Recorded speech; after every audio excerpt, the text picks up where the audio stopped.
Quorum, David? Joe Plankis. Here? Brian Michael. Here. Steve Latour. Here. Chip Parsley. Here. Patrick Downey. Here. Okay, we have a quorum. Thank you very much. Let's please do the Pledge of Allegiance. Pledge allegiance to the flag of the United States of America and to the republic for which it stands. Jason, give the jetpack. Jetpack is crazy. Why do you keep singing? Okay, thank you very much. There are no changes to the agenda, as I understand it, Janelle, is that correct? There are no changes. Chris, if you can hear us, I think you need to mute. Wait, what? Okay, first item on the agenda then is the election of officers. We're open for motion for office of president. I nominate Joe Plankis for president. Okay, we have a second. I'll second. Second from Steve Latour. All in favor, please signify by saying aye. David? Joe Plankis. Aye. Brian Michael. Aye. Steve Latour. Aye. Chip Parsley. Aye. Patrick Downey. Aye. Okay, motion passes 5-0. Thank you very much. Next position to vote on is vice president. I nominate Chip Parsley for that position. We have a second. I'll second. Okay, second by Steve Latour. All in favor, please signify by saying aye. Joe Plankis. Aye. Brian Michael. Aye. Steve Latour. Aye. Chip Parsley. Aye. Patrick Downey. Aye. Motion passes 5-0. Thank you very much. Next position to vote on is secretary for the commission. I nominate Steve Latour. I'll second. Okay, all in favor, please signify by saying aye. Joe Plankis. Aye. Brian Michael. Aye. Steve Latour. Aye. Chip Parsley. Aye. Patrick Downey. Aye. Okay, motion passes 5-0. Thank you very much. Next item on the agenda are the approval of the minutes for our meeting from December 15th, 2025. Are there any changes or corrections or comments in regards to the minutes? I saw nothing to change or correct, so I motion to approve the minutes as presented. Okay, do we have a second? Second. Okay, motion by Steve Latour, second by Brian Michael. All in favor, please signify by saying aye. Joe Plankis. Aye. Chip Parsley. Aye. Steve Latour. Aye. Brian Michael. Aye. Patrick Downey. Aye. Okay, motion passes 5-0. Thank you very much.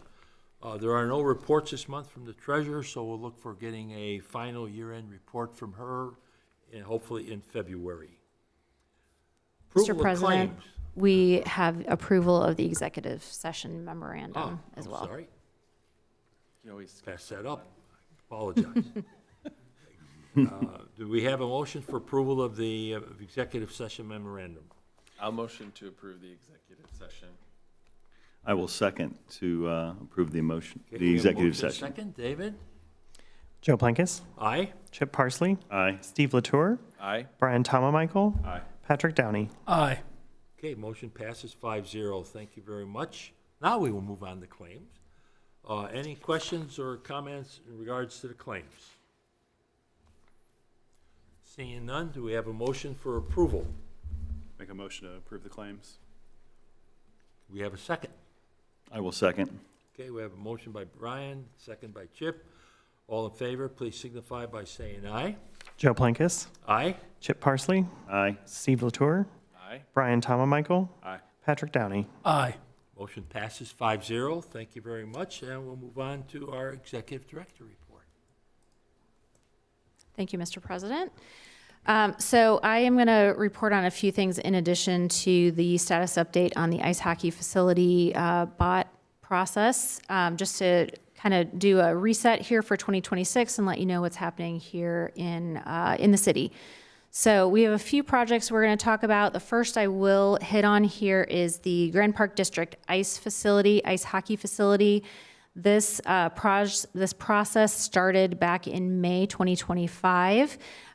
We had, through our request for qualifications phase, shortlisted to 4 operator developer groups and received 3 proposals from offerers. We moved into an interview phase in November of 2025 with all 3 of those groups, and then in December received an LOI from a major prospective tenant, which changed a bit what we were looking for the facility itself, and requested some additional information from the offerers to react to that potential tenant and how it would impact the NOI for the facility, and to understand how it would influence any decisions related to the size and delivery of the project. We worked with Hunden over the last few weeks to evaluate those responses and are continuing to review the financial impacts of those updates. The offers include a variety of financial information, including not only the capital costs of the project, but also what the anticipated income and expenses would be, as well as what the operating expense, or not the operating, but the management fee would be, and anticipated splits or distribution of funds related to any sponsorships for the facility. So again, Hunden continues to advise us on that financial side. We're also working alongside Bondry and Baird, our municipal advisors, to advise more specifically on the financing of the project. So we have separately the operator developer team talking to us about the costs and the ongoing operations and income of the facility, more of the pro forma of the facility, and then again, the financial team for the city working with us on strategies for financing of the project itself. We'll be working alongside them over the next couple of months as we do select an ice hockey facility operator to move into a public-private agreement. I want to talk about next steps and how we get from a recommendation that will come to you in February into an agreement itself. I do have Adam Collins here to talk over any questions that you might have about the procurement process and any of the legal requirements associated with it. So again, next steps, we'll continue to review financials with Hunden, refining really what our goals are for the operations and debt management of the project. We will bring a recommendation to the RDC for the February meeting. This will be publicly noticed in February and will include a public hearing at our February meeting. Again, this will be a recommendation to the RDC with a request to approve moving forward into an agreement with one of the offerer groups. We would start with that group, identifying really through a letter of intent or a term sheet what the overall structure would look like, just high-level business terms of that arrangement. And then we would move into an actual build, operate, transfer contract with them based on those terms that we agree to conceptually for the project. So our intent would be to move into that build, operate, transfer contract in the spring of 2026. This would be broken up into 2 distinct phases. The first would be a design and pre-construction phase. This essentially is a notice to proceed upon execution that would cover, again, the design and pre-construction phase of the project. And this would not require the financing of the full project. This would be separately funded. We would not come to the financing approval that would need to be approved by the city council until we are ready to finance the construction of the project. And that would include a simultaneous agreement of a PPA, a public-private agreement, to cover not only the construction but also the operating of the facility, and then would also cover the acceptance of a guaranteed maximum price for the project. So again, that information will not all be available at the time that we're coming forward with a recommendation. We would have a lot of that information available throughout the process of the design and pre-construction phase of the project, but we certainly will not have a guaranteed maximum price until we get to a final design of the project itself. Happy to pause here, go over any questions that you guys have about the procurement process, where we are. I know we have a couple of new commissioners here in January that weren't on the commission in 2025, so feel free to ask questions about the BOT process itself or how we are moving forward from here. Okay, does anyone have any questions for Janelle and/or Adam? I have one general question for you. Is there a preferred budget as you enter into that phase one? I mean, I understand a lot can change between that part and GMP, but Sure. is there a general number you're shooting for to kind of start with on that? Because three groups, I'm assuming three probably pretty different Yes. options so far. Yeah, we have very different options presented to us, and I'm going to be very cautious about the information that I'm providing here publicly because we still have a lot that we're evaluating on the financial side. But I will say that it's more nuanced than just looking at the capital cost of the project because there is the net operating income that impacts the project significantly. So essentially what we're looking for is a debt service on the project that the city can justify for the amount of investment that we're putting into the project. So while we may have multiple options that would have similar capital costs, they may look vastly different from one another based on the way the facility would be operating. And so we are looking at that as a whole package.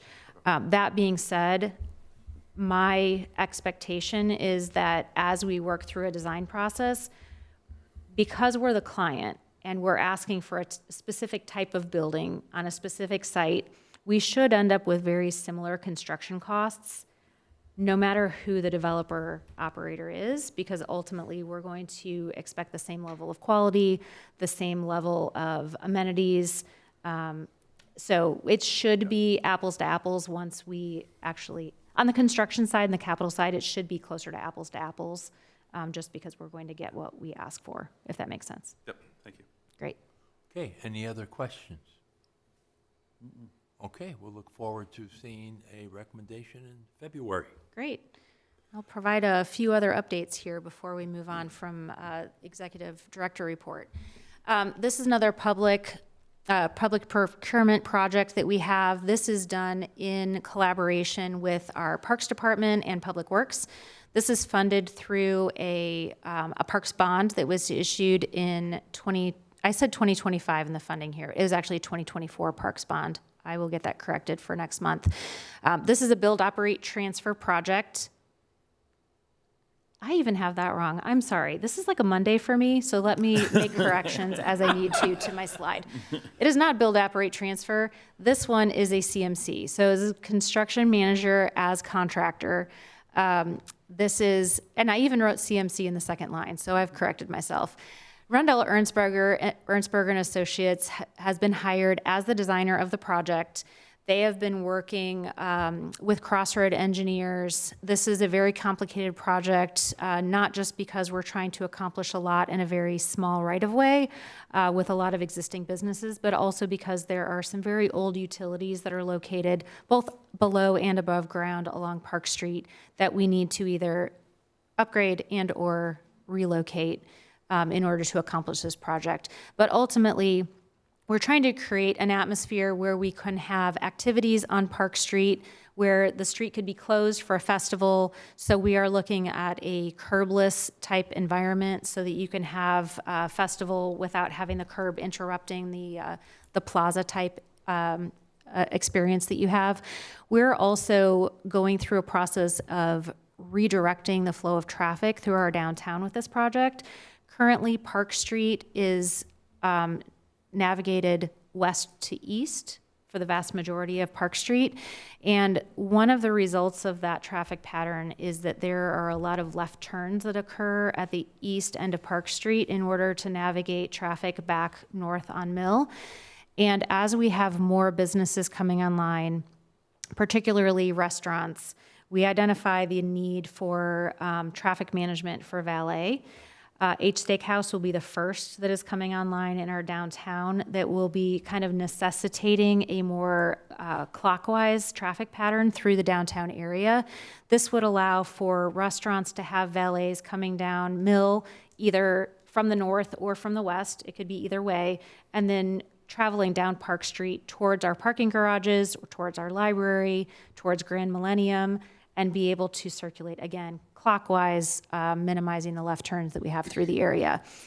Timeline for the project, this is going to be managed through F.A. Wilhelm as our construction manager as contractor. Mobilization for the project will be early summer 2026, completion late spring 2027. I've talked through some of the features here already, including the traffic pattern, parklets. So this will be opportunities for people to gather in Park Street, identified kind of alternating between the north and south side of Park Street, so that we do have some availability of parking along both north and south side for takeout, delivery. We have delivery vehicles or meal delivery pickup for the restaurant during operating hours. The parklets would really have good opportunities for seating, fire pits. It could be swings, it could be benches, working through the details there over the next month or so with the design team. Future phase of this project will be a plaza connecting Park Street to the Midland Trace Trail and the parking garage at Park and Poplar.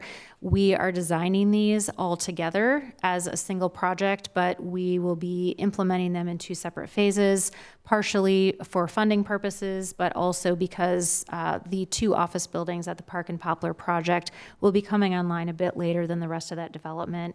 And it would be nice to have at least their east building up out of the ground before we try to build this plaza.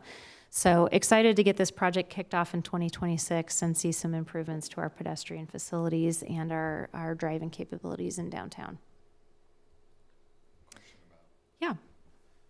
Really quick, was there consideration given to trying to connect that to Grand Junction Plaza so that that can be kind of a walk path from the plaza right onto Park Street from just a pedestrian standpoint? Yes, we did discuss that, and we've been evaluating where we want the end of the scope of work to be for the Park Street project. And ultimately, where we've landed is that we would like to develop all of Mill Street contiguously. So we're going to end the Park Street development at the end of Park Street and not continue it into Mill, so that we can design all of Mill all at one time, particularly because it does curve and it's a bit more complicated. It made sense to just put that off to the future and connect into this infrastructure. Great question, though. Okay, thank you, Steve. Any other questions for Janelle? This is a highlight of the 4 projects that are associated with the EDAs that are being presented here shortly. Dustin Meeks from Barnes and Thornburg will be going through the details of the EDAs themselves, but just wanted to highlight our opportunities that we have within these areas and give you an opportunity to ask questions. Some of them are more developed than others regarding the incentives being offered or the projects being built, but all of them require new economic development areas or TIF allocation areas within economic development areas. The first is the Hamilton Crossroads EDA. This is located at the northwest corner of State Road 38 and US 31. The owner is Sheer Property Group. We've been talking with them for a couple of years about development on this parcel. There are actually 3 here that we have included within the economic development area, and they are actively marketing this as an industrial property. We would also be interested, if this does not get used as industrial property, as exploring this as destination development. That could be a wide variety of things, but think of businesses or attractions that would bring people in regionally, so beyond Westfield or Hamilton County borders, for whether it be for shopping or entertainment or other purposes. The total area here is a little bit over 63 acres. Its assessed value of all 3 parcels combined is $574,000, which comes out to about $9,000 per acre. Extremely low for what we have along US 31. And part of that low assessed value is that it's currently for agricultural purposes, but also it does not have utilities. So we identify that we are going to provide some incentives in order to allow commercial development to occur here. It is specifically going to need access to water and sewer. We're working with the landowner and a site selector there to help identify the costs for that. And we know that as they bring on development, that we'll be using some of the tax increment for that area to fund those utilities. Janelle? Yes. Right north of that, is that where the new beach Yes. entertainment thing is going in? Correct. Yeah. And that is in Sheridan. That is So in Sheridan. just north of this project, so the border between Sheridan and Westfield is right here, and the water park will be right here. So I would just like to say that having grown up in Detroit, you'll never get that beachfront property back again. So I think to whatever extent we look at having something that isn't industrial right there next to a large tourist attraction might be a good use of space. Just my personal opinion. Yeah. I agree. It would be great to have a destination there. We will have to see what the market also is willing to Yes. bring to us. But yes, well, it is noted. Now, the property on the east side of 31 is unincorporated Washington Township, is that correct? Correct. What's the road that separates Westfield from Sheridan, Washington Township from Sheridan? 216th Street. The second area is a modification of the east side economic development area, the Aurora TIF area. So what you see in green is the existing economic development area, and we're expanding it for the areas shown in yellow. Very difficult to tell on this view, but easier in the view that we have in the actual action item to follow. But the areas that you see here that is more line work, those are actually parcel lines. They are not the hatching for the economic development area expansion. We're really looking at a holistic addition here of North Point 2, as well as a few parcels that are here located near the community hospital development. These are areas that are going to be developed primarily for industrial or commercial use, and we are particularly in the North Point 2 area needing to provide utilities to enhance the opportunity for development there. The developer, Holiday Properties, has determined that they're going to be marketing that area for headquarters use. So a little bit different marketing strategy than they have for North Point, which is more traditional industrial. I do want to note also that the North Point 2 area, which again here is on the northern portion of State Road 38, we've received a Duke Site Readiness Grant. Claire Jelinek in our office worked with Duke and a site selector group to go through a pretty detailed study of the area and identify our key attraction industries for that area and where we are falling short in readiness. And we received a $10,000 grant. We're using that to move forward with a contract with Banning Engineering.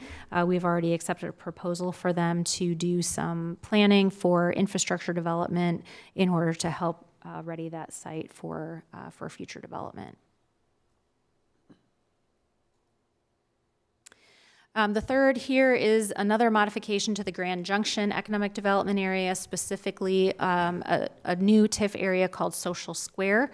We do not have architecture or massing for this project to share at this time, but we do expect that we're going to have a first phase of multifamily mixed-use development happening here, being developed by the Cooks. So Brian and Ben Cook have come to us with an opportunity to start this with the first phase of development. This particular parcel is owned by CH Group and is adjacent to McAllister Machine and Hiddle Property Group and Houston Electric, which are all temporarily allowed to function with their outdoor storage.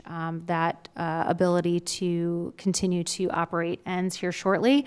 And so we're also working with those companies to help hopefully relocate them over to North Point so that we can facilitate further development here.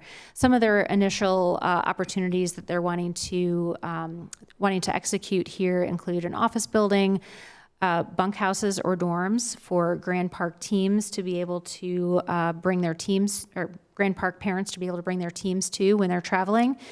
Some retail, a small amount of residential, multifamily, and a parking structure. I do want to note that this is immediately across the street from the Monon Trail. This is also the location of the YMCA and the Westfield Aquatic Center. So a really great opportunity to start bringing more activation to the Monon in this area. And then the fourth area is the Eagletown Economic Development Area. This is a very small addition to the tax increment District, the Economic Development Area, Eagletown, for the Trailside project. This is a project that was approved in 2025. It has received approval for an abatement, and it is for a flex office industrial use. Trailside Business Park is located right along the Midland Trace Trail, just east of Ditch Road, and they do need some assistance with utility investments, infrastructure to facilitate development. So this is just again a minor change to the East Side EDA to facilitate that project. And just a quick update on downtown projects. You, of course, have seen this photo before of Grand Junction District from over the summer. We do have some updates on construction. Really excited this last week or so to see the sign go up on Sun King. It is scheduled to open, I believe, on April 1st. They're just narrowly going to miss March Madness, which is disappointing, but super excited to have them open for summer. They will have an upstairs deck looking over Grand Junction. And then this is a recent photo of the H Steakhouse, which should be opening in about 2 weeks. And then a bit older photo of Union Square, but not any substantial changes to the architecture since that was taken. Grand on Main, if you drive past this project site right now, you'll notice that they have torn down 5 out of 10 of the existing structures on that parcel, and they are eager to start going vertical with their construction here this spring. And Park and Poplar, we should be coming back here shortly for some updates. I think that they are very, very close. They have a couple of minor things that we're working through on our parking declaration, but essentially ready to get going on this project late spring, early summer. This will be a project that is a recipient of the Ready 2.0 grants from IEDC, and we're working through the final details of that grant agreement with the state.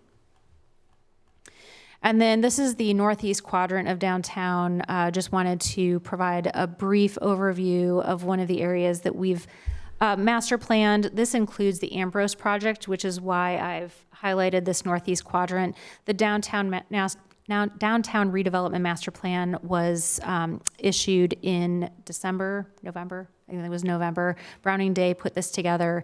And it has really created an opportunity for us to both highlight some of our historical structures that we have in our downtown and then bring in some new construction in the area as well. You can see that we're retaining the log cabin. We're also retaining this building that we're in here today. The Erica's building, the green building that has been in the news so much over the last couple of years, will be relocated just north of this City Hall building right next to the Playhouse. So it'll be exciting to see this area move forward into its future. And then again, quick update on Ambrose and Main. This is under construction. If you drive by East Street and State Road 32, you'll see they have 2 stair towers that have been erected, and then some of the steel down here along State Road 32 and north along East Street is in place already. So yeah, excited to see things happening. Can't imagine how busy you guys are. Well, thankfully, we don't have to also build all of it. So I do appreciate that. Okay, thank you, Janelle. Thank you. Good update, appreciate that. Okay, we will move on to these various resolutions that are pertaining to what Janelle has covered. The first one is Resolution 01-2026, resolution of the City of Westfield Redevelopment Commission confirming a resolution approving a declaratory resolution and development plan for the Hamilton Crossroads Economic Development Area, and that requires a public hearing. Dustin, if you want to give us a brief summary, that'd be great. Good evening, President Plankis and members of the Redevelopment Commission. Dustin Meeks with Barnes & Thornburg. So this is the last of the 4 steps in the approval of the creation of a new economic development area in this case, and as we look at the others in the amendment to an economic development area. So previous to this body adopted a resolution proposing to create the new Hamilton Crossroads Economic Development Area and its associated allocation area. That has been reviewed by the city's Plan Commission and then approved by the City Council. And now it's back before this body for a public hearing, which we've noticed, and then final consideration. And I'm happy to answer any questions that you have. Okay. The resolution basically just walks through that process. Right. Okay, thank you, Dustin. Any questions for Dustin? If not, I'm open for a motion for approval of Resolution 01-2026. We do a public hearing first, or to open the hearing. I'm sorry. We'll open a public hearing at 6:41. Thank you. Open for a motion for approval. I motion to approve. Okay, motion by Chip. Second? I'll second. Okay, we got second, Steve Latour, thank you. Hey, Joe, you need to close the public hearing first. Yeah. We will close the public hearing at 6:42, since we have no information requested from anyone. Is that correct, David? That's correct. Okay, thank you very much. It's a new year, we'll get it straight here shortly. Okay, we have a motion on the floor with a second. Do we need to get a vote here for approval? David? Joe Blankus, Aye. Chip Parsley, Aye. Steve Latour, Brian Michael, Aye. Patrick Downey. Aye. Okay, motion passes 5-0. Thank you very much. Our next public hearing is in regards to Resolution 02-2026, resolution of the Westfield Redevelopment Commission confirming a resolution approving an amendment to the declaratory resolution and the economic development plan for the East Side Economic Development Area. Do I have, we'll open up the public hearing at 6:43. We have no speakers. David, anything from emails? Not at this time. Okay, we will close the public hearing at 6:43. Dustin, any comments you'd like to make on this one, please? So this is the end again of the process, and what this does is it consolidates some new areas into the existing east side area and the existing consolidated Aurora allocation area. So Okay. happy to answer any questions. Any questions for Dustin? If not, I'm open for a motion for approval. Make a motion to approve Resolution 02-2026. Okay, Brian Michael, do I have a second? I second. Second by Chip, thank you. All in favor, please signify by saying aye. David? Joe Blankus, Aye. Chip Parsley, Aye. Steve Latour, Aye. Brian Michael, Aye. Patrick Downey. Aye. Motion passes 5-0. Thank you very much. Next, we'll turn over to Dustin to summarize Resolution 03-2026 before we have the public hearing. So again, the end of the four-step process. What this resolution is confirming is removing this parcel from an existing allocation area and designating it as a standalone site-specific allocation area within the EDA. Okay. Happy to answer any questions. Okay. Any questions for Dustin? If not, we will open up the public hearing for Resolution 03-2026 at 6:44 p.m. And seeing no speakers, David, do we have anything? Not at this time. Okay, thank you. We will close it at 6:45 p.m. Open for a motion for approval of Resolution 03-2026. I motion to approve. Okay, motion from Chip. Do I have a second? Second. Okay, second by Brian Michael. All in favor, please signify by saying aye. David? Joe Blankus, Aye. Chip Parsley, Aye. Steve Latour, Aye. Brian Michael, Aye. Patrick Downey. Aye. Okay, thank you very much. Motion passes 5-0. Next item on the agenda is Dustin to explain our Resolution 04-2026. So this is the end of the process for an amendment to the Eagletown Economic Development Area. One note about this resolution, different than the first three. Under the statute, the Redevelopment Commission is permitted to modify a declaratory resolution that was adopted at the beginning of the process at the confirmatory stage. This resolution includes a modification, no change to the map or the fact that the two parcels in yellow are joining the EDA and will be an allocation area. What was modified was that the yellow parcels will be their own standalone allocation area instead of being consolidated into the larger Eagletown allocation area. And I'm happy to answer any questions you might have. Any questions for Dustin? Okay, we will open up the public hearing at 6:46. Seeing no speakers, David, do we have anything? An email? Not at this time. Okay, we will close the public hearing at 6:46. I'd like a motion for approval of Resolution 04-2026. I'll motion to approve. Okay, Steve Latour, I'll second it. thank you. Patrick Downey was second. Huh? All in favor, please signify by saying aye. David? Joe Plankis. Aye. Chip Parsley. Aye. Steve Latour. Aye. Brian Michael. Aye. Patrick Downey. Aye. Okay, motion passes 5-0. Thank you very much. That concludes our regular agenda. There was some news this past week, Janelle, I'm catching you cold here, so I apologize for that, on the Colts moving from Grand Park. If you would like to comment on that, I appreciate it. Yes, thank you for bringing that up. The Colts have made an announcement that they will be hosting their last Colts camp at Grand Park in 2026. They will be hosting future Colts camps at their training facility on 56th Street. This is earlier than we had anticipated. They have notified us in writing that they are terminating our contract early. They had been in conversations with the mayor and Matt Deck, our director of events, community engagement. So this wasn't something that hit us just when it came out in the news. We were informed in advance. We're, of course, sad to see the Colts go. We love having them here in Westfield, but understand this is a business decision for them. It is extremely expensive and time-consuming for them to relocate everything here for their camp each year. For those who weren't available or weren't aware, they relocate literally everything that they need for that camp period of time, including their training facility, their locker rooms. Everything gets rebuilt on campus here and then relocated back at their training facility. So I'm sure that this is a savings for them operationally, and probably creates a lot of efficiencies for them, just financially, and for their staff and their employees and their players. So again, sad to see them go, but understand their decision.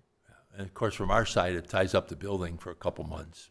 It does. So that's because no one is allowed in there other than Colts staff and approved visitors. Correct. I understand from IBJ that there are only 5 teams left that have a off-site camp for summer camp. All the other teams just do it at their regular practice facilities, which now the Colts will be one of those teams. That's correct. So hate to see them go. It's been fun with Yeah. those. It sure folks, has. and So we need to enjoy this last one. Yeah. It will certainly Anybody be wants to a lot volunteer, of fun. please contact Kayla and the rest of the crew, and there'll be a lot of people that I'm sure will try to get a chance to volunteer for the last season here in Westfield. Yes, It's been fun absolutely. with those guys being here. And we have some physical improvements that will stay behind that they paid for, so Yes. that will that's be true. interesting also to have for the future. Okay, anything else for Janelle? Any other items that we need to discuss? Okay, meeting adjourned at 6:50. Thank There you. we go. Thank you. Thank you.